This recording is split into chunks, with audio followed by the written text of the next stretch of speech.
The morning after her decision, Sara woke up with a strange feeling of lightness, as if a weight he had been carrying for years had been partially removed. It wasn't happiness exactly, but a kind of relief. "Did you sleep well?" asked Raphael, already dressed for work. "Better than in recent times," she replied honestly. Raphael smiled, clearly relieved to see a glimpse of the old Sara. "That's good. Do you want a ride to the hospital?" "No, thank you. My shift only starts at noon. I'll take the opportunity to walk a little earlier." After Raphael left, Sara prepared a coffee and sat at the kitchen table, watching the movement of the street through the window. For the first time in a long time, he didn't try to force a morning prayer or read a verse out of obligation. He just breathed, allowing himself to exist in the present moment. Later, he decided to actually take the walk he had mentioned. The day was pleasant, with a clear blue sky and a gentle breeze. With no defined direction, Sara left her feet guiding through the streets of the neighborhood. Without realizing it, he found himself again in front of the small church of the night before. This time, the door was open, and the sound of a piano flowed gently into the street. Curious, Sara entered. The interior was empty except for a middle-aged man playing the piano near the altar. He didn't notice her presence, absorbed in the music he created. Sara sat quietly on the last bench, closed her eyes, and let herself be enveloped by the melody. It wasn't a hymn I knew, but there was something about the music that touched a deep chord inside it. When the song ended, she opened her eyes and found the pianist staring at her. "I'm sorry," Sara said embarrassedly.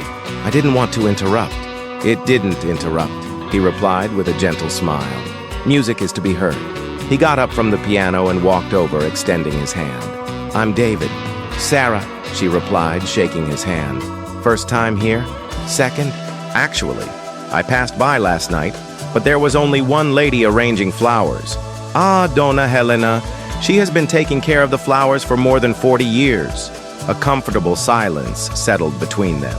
David did not seem bothered by her presence, nor eager to convert her or invite her to a service, as Sara feared. "The song you were playing, it's not a traditional anthem, is it?" David smiled. "No, it's my composition.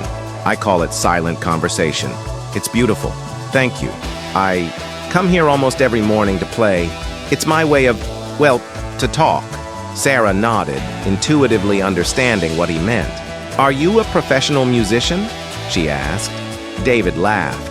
"No, I'm a university professor. History of religion, ironically. Music is just my personal language." Something about the way he said it piqued Sara's curiosity. "Personal language?" David sat on the bench next to her, keeping a respectful distance. "You know, I grew up in a very religious family. Everything was regulated, structured, specific prayers for specific moments, hymns appropriate for each occasion. Even emotions had a script to follow." Sara felt a shiver. It was like listening to someone describe their own experience. "What happened?" he asked, almost whispering. "Life happened," David replied with a wistful smile. "I lost my wife to cancer at the age of 35. We had 2 small children. I did everything right. I prayed, I fasted, I cried out. The whole church mobilized. And yet," he paused, looking at the altar ahead. "I was furious with God. I abandoned the church, the faith, everything. I spent years like this, bitter, empty, until one day I sat down at the piano. I had been playing since I was a child, and started improvising. They were not hymns, they were not conscious prayers. It was just pain, anger, confusion, all coming out through the music." Sara felt tears forming in her eyes. "And that's how I found my way back," David continued. "Not for religion as I knew it before, but for a different relationship with the divine. A relationship without scripts, without ready-made formulas. Just me, being authentic, with all my contradictions and unanswered questions." "And this, is that enough?" asked Sara, her voice trembling. David looked her in the eye. "I don't know if it's enough. I know it's true, and I have found that I prefer an imperfect and authentic faith to a perfect and artificial one." In that moment, something broke inside Sara, not like the previous cracks that had fragmented her faith, but like a dike breaking, releasing long suppressed emotions. She began to cry, deep sobs that came from a place she didn't even fully know. David said nothing, offered no advice or verses. He just sat next to him, a silent and understanding presence. When she finally calmed down, Sara felt both exhausted and renewed, like the earth after a necessary storm. "I'm sorry," he murmured, wiping away tears. "There's nothing to excuse," David replied. Sometimes crying is the most honest prayer we can offer. Over the next few days, Sara returned to the small church several times. Sometimes she found David playing the piano, other times Donna Helena tending the flowers, and occasionally the place was empty, offering only silence and breathing space. On a particularly difficult morning, after an argument with Raphael about his growing distance from his parents' church, Sara met David again. "Can I ask you a personal question?" she said after listening to one of her compositions. "Of course. Your children, how did you explain it to them? About your faith, about the changes?" David smiled. "With difficulty and many mistakes along the way. At first, I tried to protect them from my crisis by pretending that everything was fine. It was a disaster. Children perceive dissonance even when they have no words to express it. So, what did you do?" "I started to be honest. Not in a scary way or imposing my doubts on them, but by answering their questions authentically. Dad is sad with God now, but we're still talking. I don't know why Mom had to go to heaven so early, and it makes me confused and angry sometimes." Sara nodded, thinking about her future children, adopted probably, considering her diagnosis, and how she would talk to them about faith. And how are they now? In terms of faith, I mean. Different from each other, as expected. My oldest daughter found her way in the same denomination I grew up in, albeit with a more flexible approach. My youngest son considers himself an agnostic, but with a strong inclination towards spiritual and ethical issues. They are both wonderful, compassionate, authentic adults. Do you regret it, to have gone through this deconstruction? David reflected for a moment. No, it was painful. It still is sometimes. But it has allowed me to find a faith that is truly mine, not inherited or imposed. And paradoxically, I think I now better understand what David meant in Psalm 96 when he spoke of singing to the Lord a new song. What do you mean? Well, think about it. David was not speaking of a newly composed hymn for the temple hymn book. He was speaking of a fresh, authentic expression, born of personal experience.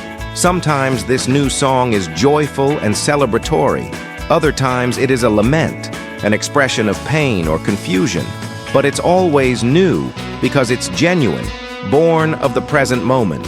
Sara let the words sink in. All his life, he had understood worship as something formulaic. The right words, the right posture, the right emotions. He had never considered that the new song could include his doubts, his anger, his disappointment. "But what about when I can't feel anything?" she asked. "When the words of praise seem empty, when prayers do not go out. So that's your song at that moment." David replied simply, "Silence is also a form of communication. Absence is also presence in a way." He paused, then continued.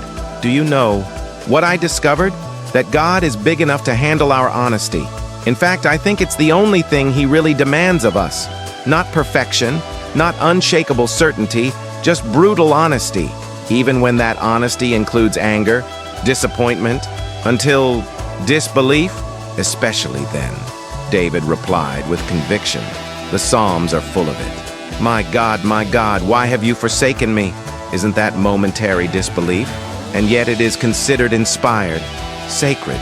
Sara felt something moving inside her, like ice starting to melt after a long winter. "I'm afraid," he finally admitted. "Fear of disappointing my parents, my husband. Fear of losing my identity. Who am I if I am no longer the Sara of the church?" David smiled gently. "You are who you have always been. A person on a journey, complex, contradictory at times, but completely unique and valuable. The question is, are you ready to find out who this Sara is without the labels and expectations?" The question hovered between them, challenging and liberating at the same time. That night, after dinner, Sara knew she needed to talk to Raphael. "I couldn't keep pretending anymore, especially with him. Can we talk? She asked as they finished washing the dishes. Raphael looked at her with a mixture of relief and apprehension. Of course. In fact, I've been hoping you'd like to talk. They sat on the small balcony of the apartment, cups of tea in hand, the illuminated city stretching out below them.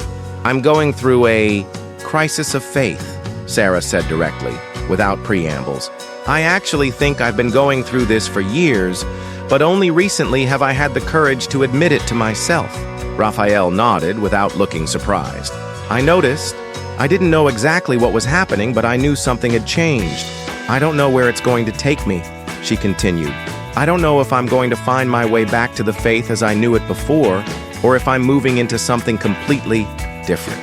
And I'm afraid that it will change things between us. Raphael took her hand. Sara, I fell in love with you. Not with your denomination or the number of times you go to church a week. Of course, your faith was part of who you were. It still is, even if it's changing. But it's not the only thing that defines you. But what if I change? What if I become someone you don't recognize? We all changed, Sara. I'm not the same man you married. You are not the same woman. This is life. It is growth. Sara felt tears in her eyes. I've been so unfair to you. Keeping all this. Pretending. Hey, Raphael said, shaking his hand. You were doing the best you could with what you had. But now we can tackle it together. Whatever it is. I don't know how to tell my parents, Sara admitted. It's going to break their hearts. One step at a time, advised Raphael. It doesn't have to be all at once. And maybe they'll surprise you. People often have more depth than we realize. Sara nodded, grateful for Raphael's understanding, but still apprehensive about the road ahead. Is there anything else you want to tell me? He asked gently.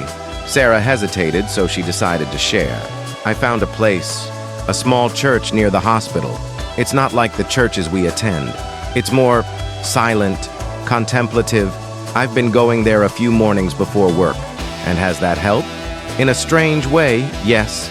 I am not having dramatic revelations or mystical experiences, but I'm finding room to breathe, to be honest with myself. Raphael smiled. That looks good. Can I go with you someday? Not to supervise or judge, just to share that part of your journey. Sara felt a wave of gratitude. I'd like that. That night, for the first time in a long time, Sara slept soundly, without the nightmares that often disturbed her sleep. I hadn't solved everything, far from it.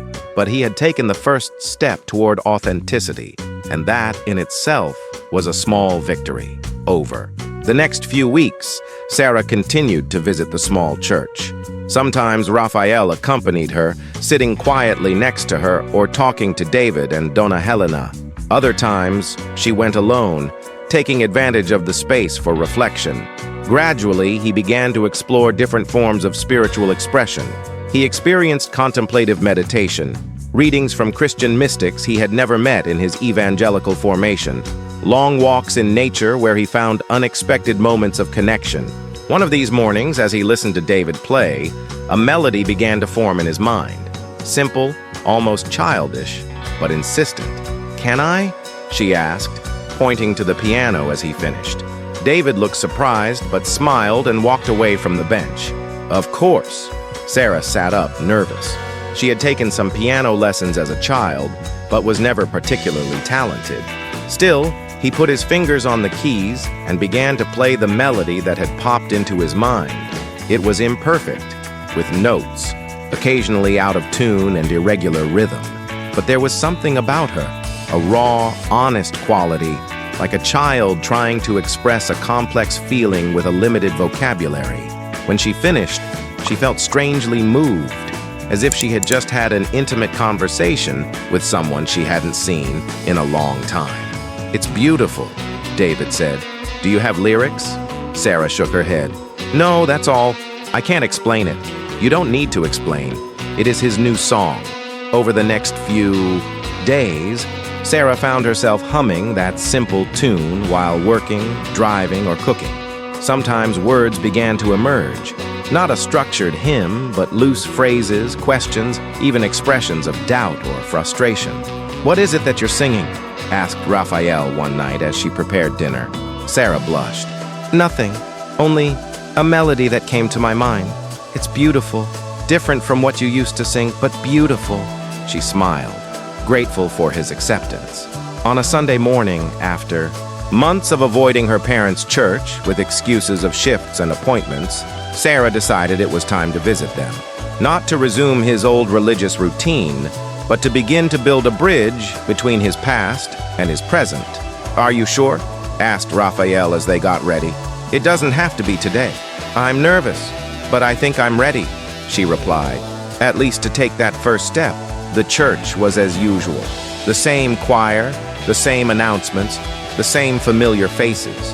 Sara felt a mixture of nostalgia and detachment, like revisiting her childhood home after years of living in another country. During the moment of praise, the songs were the same ones he knew by heart, but instead of automatically singing or forcing herself to feel emotions that didn't come naturally, Sara closed her eyes and allowed herself to simply be present. Some words she sang, others she didn't. Sometimes he just listened, letting the music flow around him. And then, in the middle of a familiar hymn, "My Jesus, my Savior," something unexpected happened. A specific line penetrated his consciousness in a new way. "I want to bring my praise from the depths of my being, from the bottom of my being, not from my memory, not from my obligation, not from my guilt, from the bottom of my being," with all the complexity, contradiction, and authenticity that this implied. Tears began to stream down Sara's face. Not tears of religious ecstasy like the ones she had experienced at camps as a teenager, but tears of recognition, of encounter. As if after years of speaking a foreign language, he finally heard a few words in his native language. After the service, her parents came to hug her, clearly happy to see her there. "I'm glad you came, daughter," said Pastor Antonio, his eyes shining. "We miss you," added Dona Conceção. Sara took a deep breath. "Can we have lunch together? There are a few things I'd like to talk about with you." Her parents exchanged glances, a silent communication. "After decades of marriage, of course," replied his father. "Your mom made that lasagna you love." Over lunch, Sara began to share, not all at once, but small fragments of her journey. She talked about her doubts, her struggles with infertility, her encounter with the small church, and with David. His parents listened, tense at first, then with increasing attention. There were no major revelations or immediate acceptance of everything she said, but there was something equally valuable: space for dialogue. "I don't fully understand what you're going through," Pastor Antonio finally admitted, "but I want to understand.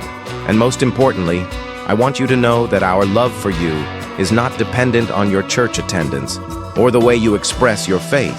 Your father and I also had our struggles," added Dona Conceção, surprising Sara.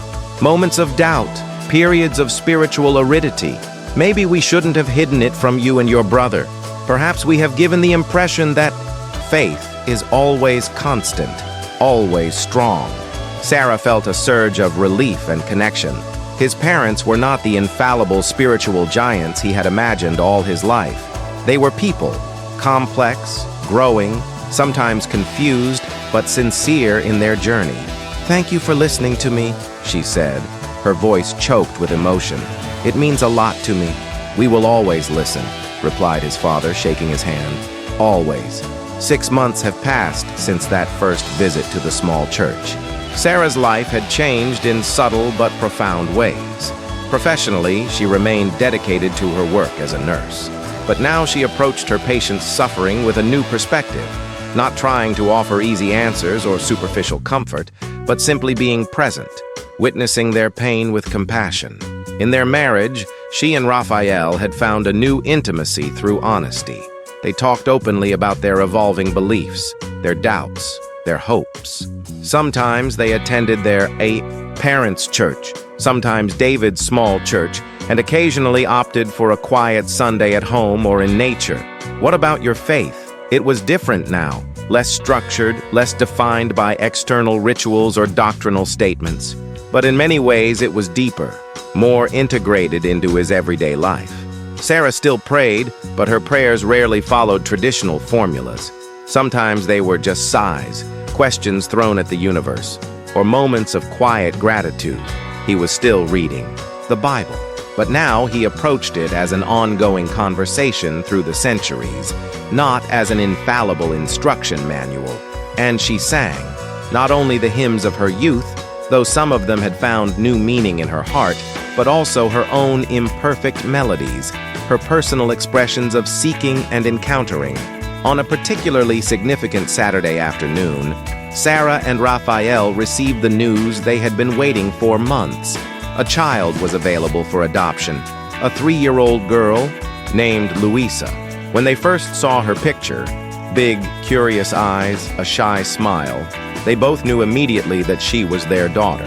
That night, after spending hours planning how they would transform the guest room into a perfect space for Luisa, Sara felt an overwhelming emotion take over her being.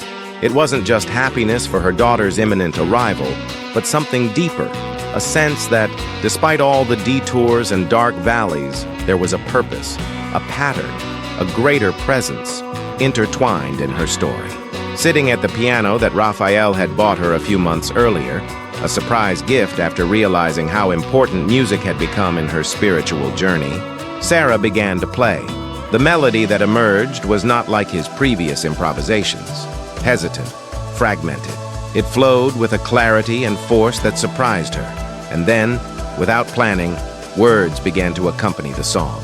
My Lord, my mystery, in your hands I leave my questioning. There is no other who knows.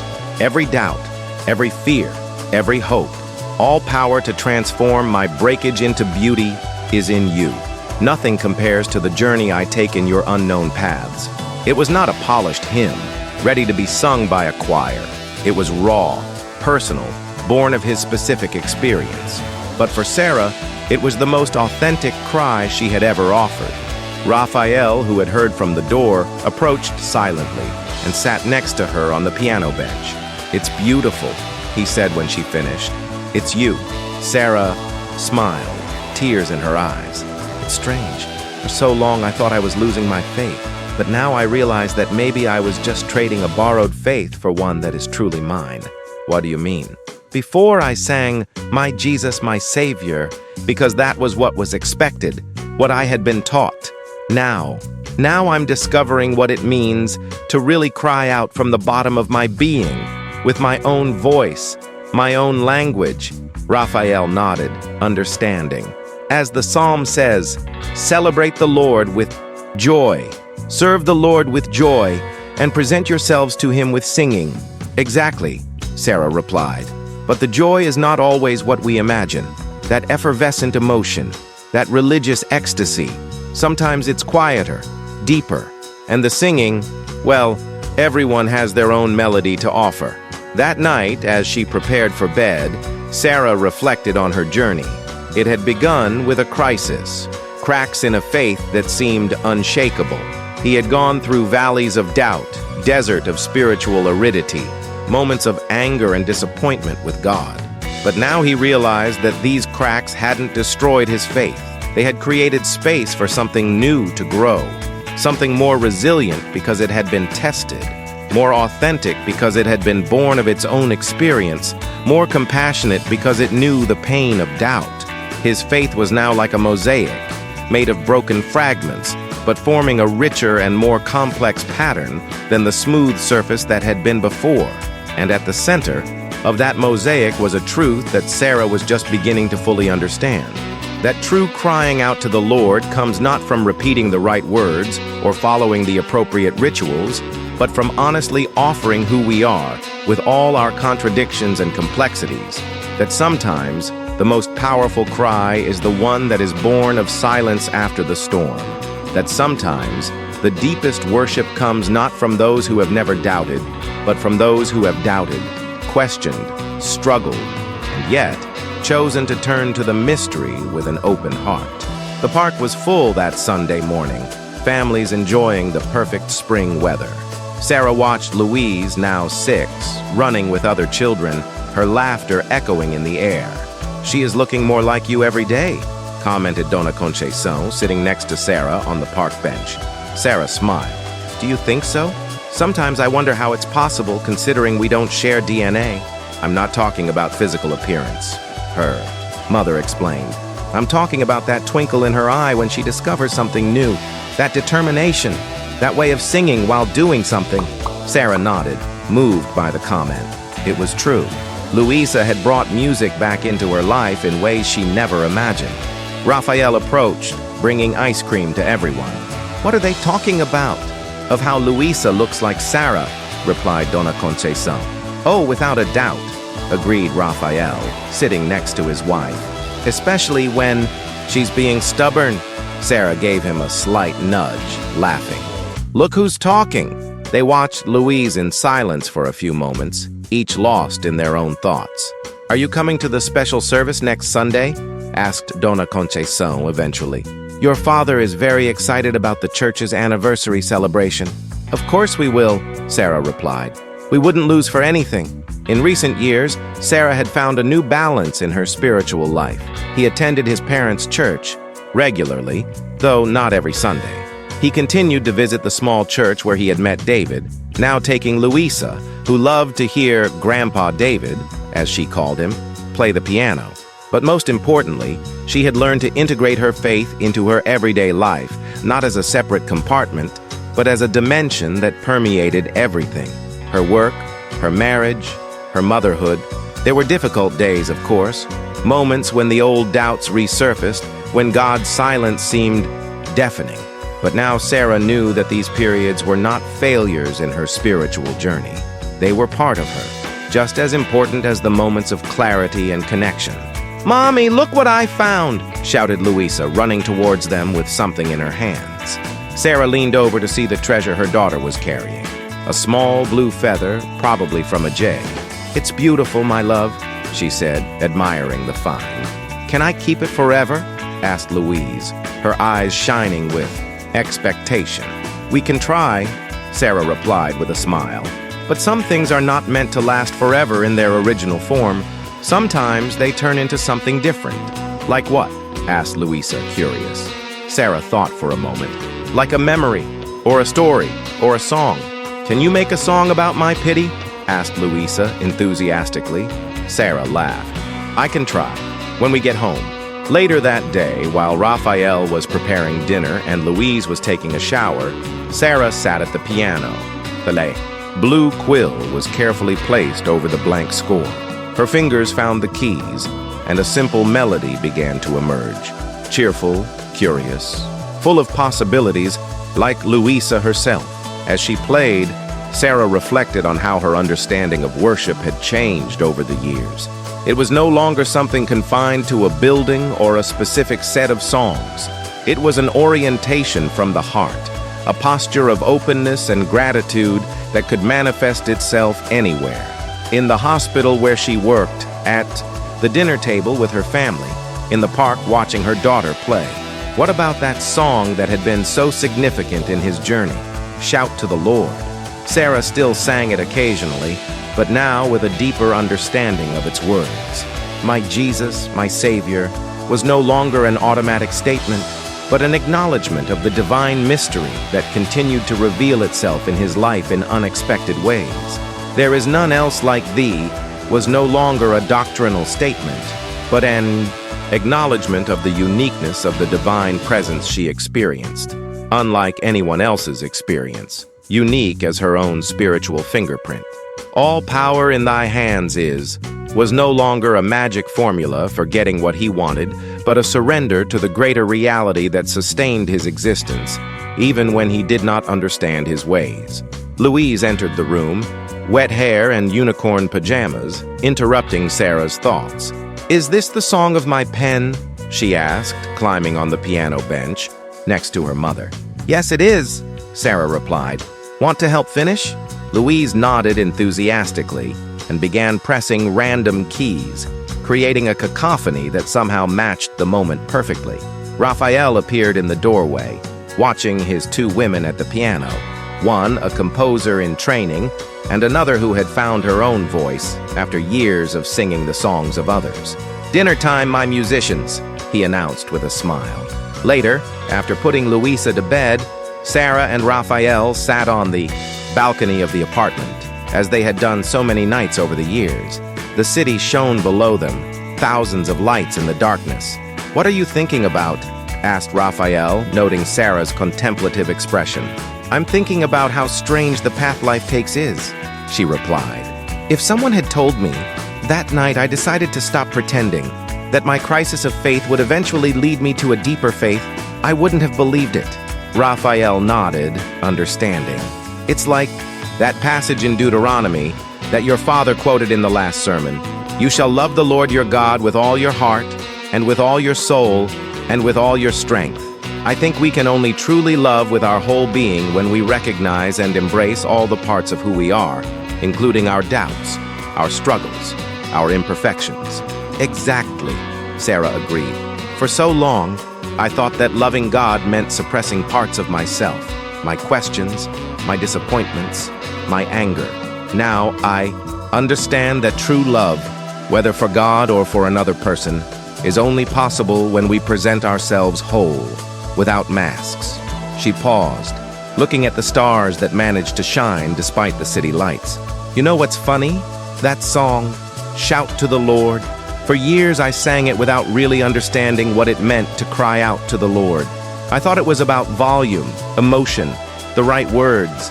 Now I realize that the real cry comes from the depths. Sometimes it's loud and jubilant. Sometimes it's a broken whisper, and sometimes it's simply the honest silence of an open heart." Raphael took her hand, intertwining his fingers with hers. "And what is your cry today?" Sara reflected for a moment, then smiled. "Gratitude. Not superficial gratitude that everything is perfect, but a deeper gratitude for the way with all its unexpected twists, by the cracks that allowed the light to enter, for the music I found when I thought I had lost my voice." That night, before going to sleep, Sara opened her Bible to Psalm chapter 100, a text she had memorized as a child. "Celebrate the Lord with joy, all you inhabitants of the earth. Serve the Lord with joy and present yourselves to him with song." The words, so familiar, now seemed new, as if she were reading them for the first time.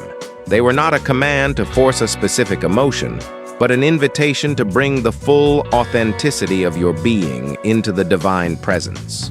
And as she closed the book and turned off the light, Sara realized that she had finally found her own cry, not an echo of the voices of others, but a unique expression of her singular journey. A cry that included their doubts and their certainties, their disappointments and their hopes, their breakdowns and their healings. A cry that, in its imperfect authenticity, was the truest form of worship she could offer. Sara's story reminds us that authentic faith rarely follows a straight line. Like the psalmists who alternated between exuberant praise and deep lamentation, our spiritual journey often crosses mountains and valleys, deserts and oases. The true cry unto the Lord is not a perfect formula recited at appointed times, but the honest expression of who we really are, with our contradictions, our unanswered questions, our wounds in the process of healing. When the psalmist wrote, "Celebrate with joy unto the Lord" in Psalm 100, he was not prescribing a specific emotion that we must force, but recognizing that authenticity, whether in joy or sorrow, in certainty or doubt, is the essence of true worship. Similarly, when Paul wrote in 1 Corinthians 8 about how, "To us there is one God, the Father, from whom is all things and for whom we live," he was not demanding a perfect theological understanding, but pointing to a fundamental orientation of the heart, an acknowledgement that ultimately our existence is intertwined with something greater than ourselves. Sara's journey, from inherited faith to deep crisis, and finally to a rebuilt and authentic faith, echoes the experience of many. It reminds us that sometimes we need to lose in order to find, that the cracks in our certainties can become the very places where the light enters. And perhaps most importantly, it reminds us that there is no single way to cry out to the Lord. Each voice is unique, each journey unique. What matters is not the perfection of the melody, but the authenticity of the heart that offers it. As Deuteronomy chapter 6, verse 5 says, "We are called to love God with all our heart, with all our soul, and with all our strength." not with a partial heart that hides its doubts, not with a fragmented soul that separates the sacred from the secular, not with strengths diminished by the fear of being authentic. In the end, true crying out to the Lord is not about having all the answers or feeling the right emotions. It's about bringing all that we are, our joy and our pain, our faith and our doubt, our strength and our weakness, into the great mystery that sustains us. It's about acknowledging, as Sara finally did, that sometimes the most powerful cry is not a triumphant cry, but a broken whisper. Sometimes it is not a statement, but a question. And sometimes it is no sound at all, but the attentive silence of an open heart, waiting, listening, simply being in the presence of the divine. May we, each in our own way, find our own authentic cry, and that in this encounter we can discover not only a new song, but a new way of being, more integrated, more compassionate, more true. Because in the end, as Sara discovered, the greatest praise we can offer is not perfection, but authenticity. It is not unshakable certainty, but continuous openness. It is not repeating the words of others, but finding our own unique voice in the great chorus of creation.